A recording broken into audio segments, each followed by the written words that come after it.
తిరుపతి నుంచి బెంగళూరు మధ్యలో electrical scooters company మా ఫ్రెండ్ ఒకతుంది, ఒక ఆయన ఉంది మోహన్ రెడ్డి అని చెప్పేసి. బాగా ప్రొడక్షన్ అవుతుంది. ఇమ్మీడియట్గా ఆదాని గ్రూప్ నుంచి ఒక అతను వచ్చినాడు, మేము మొత్తం కొనేస్తాము, నీకు 20% పెట్టుకో, టోటల్ మేము కొనేస్తాం, ప్రొడక్షన్ కూడా చాలా పెంచుతామని చెప్పేసి. ఎట్లా మాట్లాడుతుంటే ఆయన ఇప్పటివరకు 137 కంపెనీలను టేక్ ఓవర్ చేసాడు. అట్లా 20 మంది ఉన్నట్టు వాళ్ళకంతా. అంటే దేశవ్యాప్తంగా ఎక్కడెక్కడ మంచి ప్రొడక్షన్ ఉందో, ఫ్యూచర్ ఉందో అలాంటి కంపెనీలు మొత్తం వాళ్ళు కొనేస్తున్నారు. చాప కింద నాకు ఎవరిని తెలుస్తలేదు ఇది ఎవరిని అని.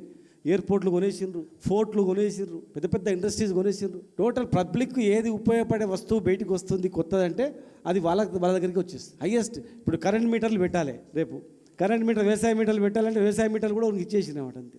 అట్లా జరుగుతుంది. అది చాలా ప్రమాదకరంగా జరుగుతుంది దేశం. కానీ మనం ప్రజలకు చెప్తలేము అది వాళ్ళు ఏం చేసింది. కనుక ఇవాళ మనం గవర్నమెంట్ సెక్టార్లో కొట్లాడితే వచ్చేస్తుంది, అందరికి ఇంప్లిమెంట్ అవుతుంది. కానీ ప్రైవేట్ సెక్టార్లో ఎవరికి ఏమైంది తెలియదు, ఆ కంపెనీల వాళ్ళకే తెలియదు ఎవరున్నారు, ఎంతమంది ఉన్నారు.